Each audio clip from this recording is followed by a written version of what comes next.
Y en el Senado de Estados Unidos ya comenzaron las audiencias para confirmar el gabinete de Donald Trump. Ya están los nombres, ya se conocen y son estos.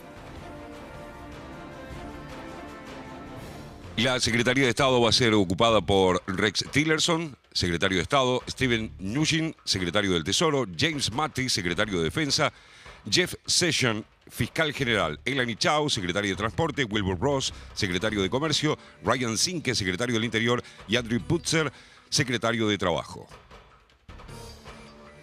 Tom Price, secretario de Salud y Servicios Humanos, Rick Perry, secretario de Energía, Ben Carson, Vivienda y Desarrollo Urbano, Betsy DeVos, secretaria de Educación, y John Kelly, secretario de Seguridad Nacional.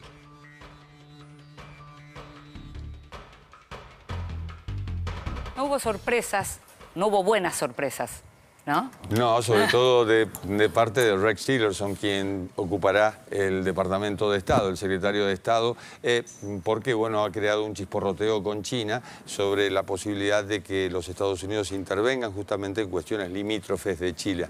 Pero la gran pregunta, Inde, igualmente, es a raíz de ciertas discrepancias de quienes asistieron a los hearings, a las audiencias del Senado, con el mismo Trump, con lo que había dicho el mismo Trump. Tillerson, por ejemplo, defendió la pertenencia de los Estados Unidos a la OTAN. Tillerson habló de Rusia y su anexión de la península de Crimea con un tono crítico. Defendió, en cierto modo, continuar con el acuerdo con Irán. Esto es todo lo contrario de lo que dijo Trump durante la campaña. Y la pregunta es si el gabinete, porque también hubo otros que declararon, entre otros los militares, si el gabinete no terminará salvando a Trump de sí mismo, justamente para lograr un equilibrio entre esto que parece seguir siendo una campaña de parte de Trump, porque su conferencia de prensa parecía que le hablaba a Hillary como si estuviera en campaña, y estos nominados que deben ganarse el voto de confirmación del Comité del Senado. Cuando te digo que no hubo sorpresas, lo que digo también es que la conferencia de prensa mostró nuevamente la mala relación que seguramente va a tener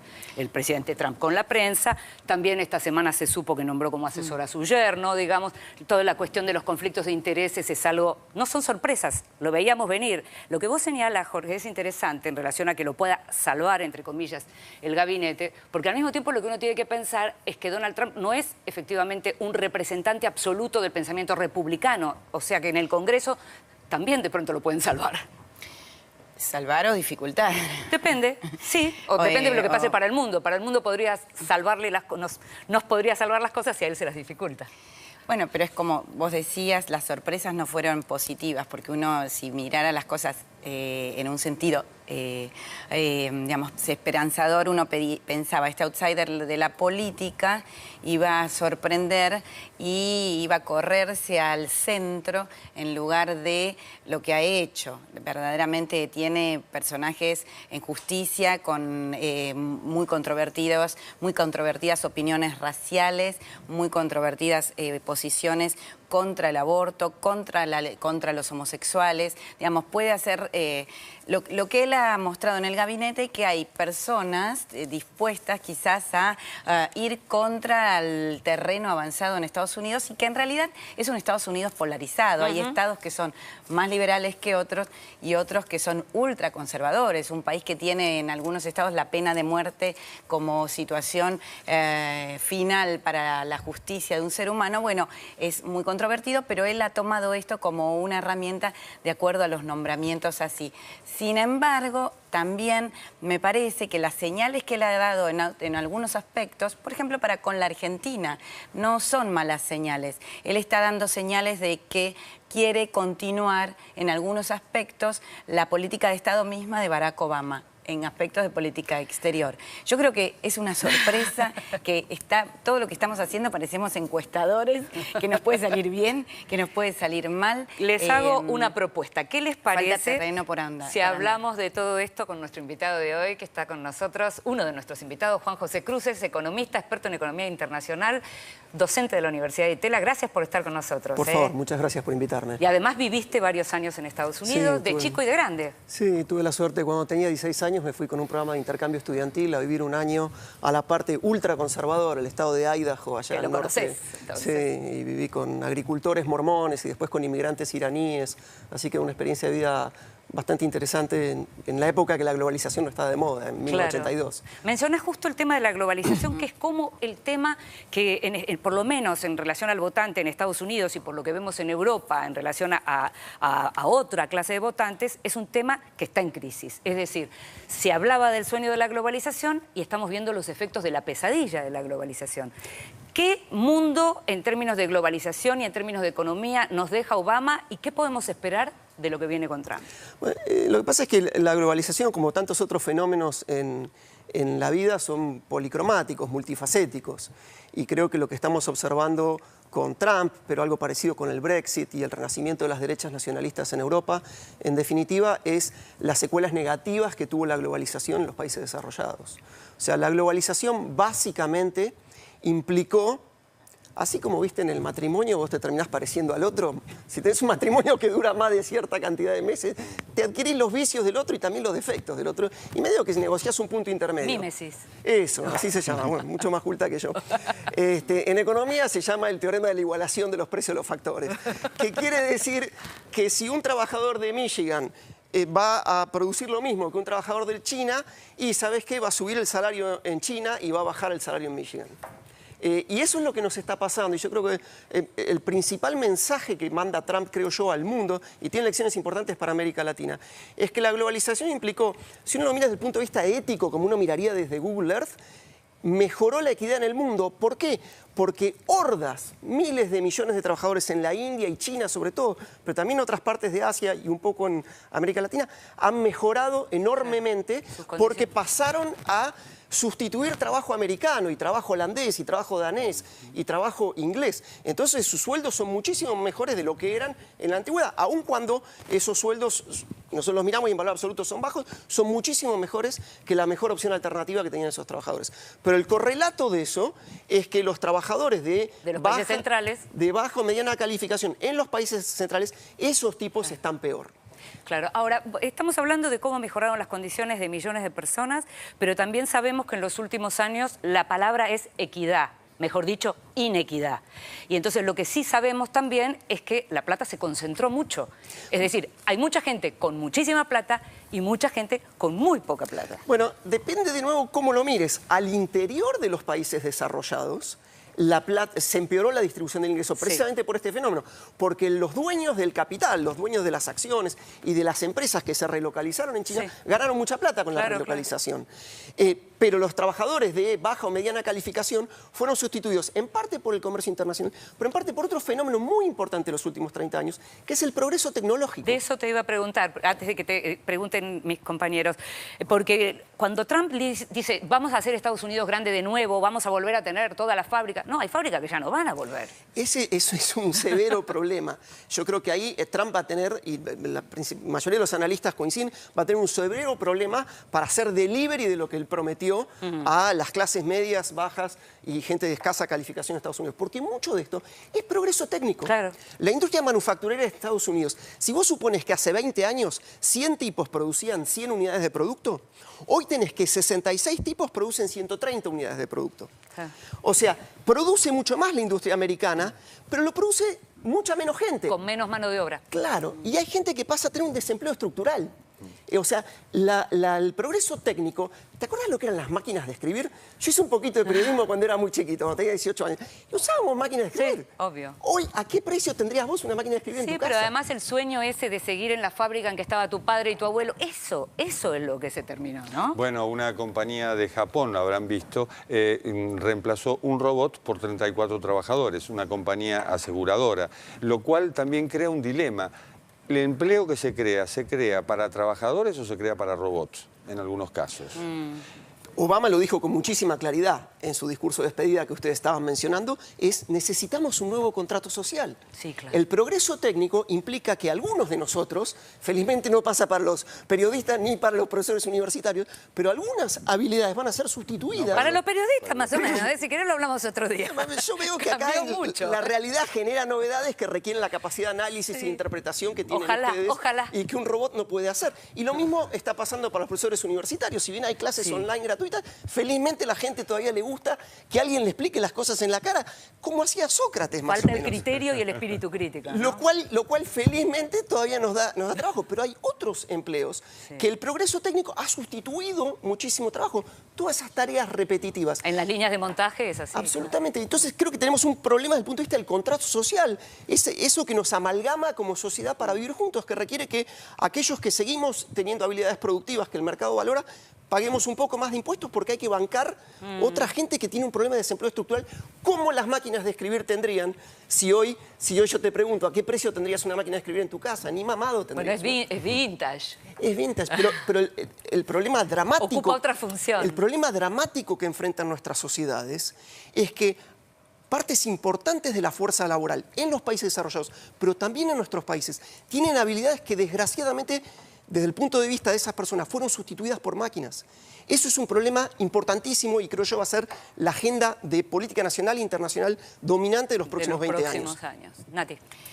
Si hay alguien que debe saber de contratos es precisamente Donald Trump, es un empresario. Creo que no debe haber burlado muchos o debe haber hecho trampas, pero contrato firma. Pero no parece gustarle el contrato social. Justamente él es como sorpresivo ante esto, le gusta cambiar la jugada. Me gustaría saber si ya estás detectando un cambio entre el Trump de la campaña, el Trump electo y el Trump que está a punto de asumir ya con un gabinete conformado, que en los Estados Unidos va a durar mucho. Igual los gobiernos demoran también en Estados Unidos en tener su estructura. En el año que transcurre tendremos todo completo, se espera el gabinete, pero ¿qué rasgos? Bueno, los políticos en general dicen una cosa en campaña y hacen algo que no es exactamente pero lo mismo. en particular de Trump, ¿qué estás viendo? Sí, la ilusión de la burocracia en Washington, yo he hablado con gente del Departamento de Estado, por ejemplo, que tiene la ilusión, en línea con lo que ustedes estaban diciendo recién, De que alguien lo frene. que el sistema de checks and balances o de contrapesos que tiene el sistema republicano-americano, el sistema de la democracia estadounidense, pero también la burocracia estatal, que tiene niveles de poder importantes, van a acotar la discrecionalidad y Trump podrá decir algunas cosas, pero podrá hacer bastante menos de lo que dice. Lo que yo ruego a Dios... ¿En qué plano, es por que- ejemplo? Yo quiero escuchar el ruego, a ver. El ruego es que las bravuconadas te llevan por mal camino. Claro. O sea, venimos en un mundo en el cual la Pax Americana de la posguerra ha dado enormes beneficios al capitalismo, pero al mundo en general, y ha permitido mejoras importantísimas del nivel de vida de la gente, sobre todo la gente pobre. Cuando yo nací hace 50 años, en el mundo vivían 3.500 millones de personas y la tasa de pobreza extrema, gente que vive con menos de $2 por día, era 66% de la población. Claro. Hoy el mundo tiene el doble de gente y la tasa de pobreza extrema es 10% de la población. Vos hablás del mundo de Mafalda y el mundo de hoy. Vivimos en un mundo que es muchísimo mejor si a uno le importa, tiene un imperativo ético de reducir la pobreza extrema. Y eso fue una economía básicamente de mercado capitalista con injerencias importantes del Estado y del Estado de bienestar. Sí, claro. Muy importantes, pero eso fue el mundo que conocimos. No está bien claro qué va a proponer este señor. Como ustedes bien decían, digamos, es bastante impredecible. El gabinete manda algunas señales y las señales que está mandando el gabinete es que va a ser un presidente más bien pro empresa que pro mercado. Y ahí hay una disquisición importante. Pro Estado. Eso ya lo damos por descontado. Claro, pero pro mercado, Sí, las sí, empresas pro-mercado. tienen el acicate de la competencia. Un empresario lo angustia enormemente el ingreso de la competencia extranjera y la competencia local que puede surgir. Esas empresas durmientes que le pueden salir a competir y disputarle su renta. Al empresario le angustia mucho. Las señales que hasta ahora está mandando Trump es que va a beneficiar mucho a los que ya están. El mercado está reaccionando muy positivamente a esto, tanto el mercado bursátil como la confianza de los empresarios, tanto en empresas grandes como en empresas pequeñas. Hay un salto muy importante de la confianza de los empresarios. Eso puede tener elementos positivos, porque la economía tiene estas profecías autocumplidas y todos se excitan y todos empiezan a invertir de repente sin demasiada justificación, pero porque se excitan los espíritus animales de los empresarios, eso puede producir beneficios.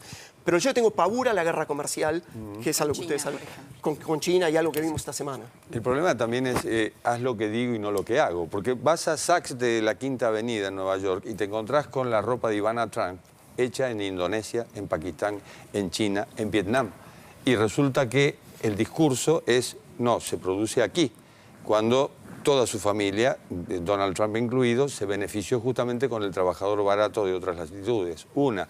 2, jactarse de no pagar impuestos. Un presidente que va a tener que reclamar que se paguen impuestos. Entonces, digamos, esta diferencia entre lo que se dice y lo que se hace, el ejemplo que no se da, que no es solo de Trump, hay otros ejemplos en el mundo, también crea una gran contradicción con respecto a lo que se puede predecir de lo que será su gobierno. Sí, yo creo que ahí el punto central es el tema tributario. O sea, luce aberrante que un magnate se vanaglorie de no presentar sus declaraciones. Digamos, vivimos en una sociedad donde desgraciadamente no hay igualdad de oportunidades. Nosotros tuvimos oportunidades al nacer muy distintas que gente que tuvo menos suerte que nosotros. Y eso te marca irremediablemente por el resto de la vida. Entonces el sistema tributario es la manera que tienen los estados de a la gente que tuvo un poco más de suerte cobrarle algo y tratar de invertir eso en la gente menos afortunada para tratar de propender a la igualdad de oportunidades. Y de nuevo, la economía capitalista de posguerra ha dado brillantes ejemplos de que esto puede mejorar el bienestar general de manera importante. Pero eso requiere garpar, macho. Pasá por ventanilla y pagá lo que te toca. Lo último, Juan José, estamos hablando del mundo. ¿Qué podemos esperar en esta región a partir del viernes? Bueno, con México empezamos mal, porque Trump ha hecho declaraciones que han empiojado mucho la situación en México. Y el problema que tiene eso es que cuando se empeoran las posibilidades de que México exporte a Estados Unidos y México, o parecido pasa con China, y van a tratar de vender en terceros mercados. Claro. Porque los autos que no le van a vender en Estados Unidos van a tratar de vender en terceros mercados. Y entonces, por ejemplo, vamos a enfrentar mayor competencia en Brasil. Los autos argentinos que van a Brasil van a competir con los chinos. Van a tener con los chinos y con los mexicanos. México ha sido un centro productor de automóviles importantísimos. Claro. Ahora, yo ahí creo, y yendo a tu otro punto, Jorge, de la comunidad de negocios creo que de alguna manera lo va a acotar. Porque hoy en día, cualquier producto, las notebooks que tienen ustedes acá, por ahí dice Estados Unidos, pero la verdad es que están hechas en una multiplicidad de lugares. Y entonces es enormemente costoso relocalizar de vuelta esas plantas, porque hay toda una habilidad que el viejo trabajador de baja calificación de Detroit, y ese tipo ya no sabe hacer lo que sabe el indonesio, el chino o el indio. Así que, con tu ejemplo de la ropa de Ivana Trump, no me resulta obvio de que él pueda realmente hacer delivery y cerrar la economía tanto como ha dicho que va a hacer. Como ustedes bien decían, lo que realmente va a hacer es difícil de predecir. Pero... ¿Es posible entonces que te invitemos en unos meses como para ver en dónde estamos en relación con esto que estamos ahora augurando? Porque no dejan de ser especulaciones, ¿no? Me encantaría.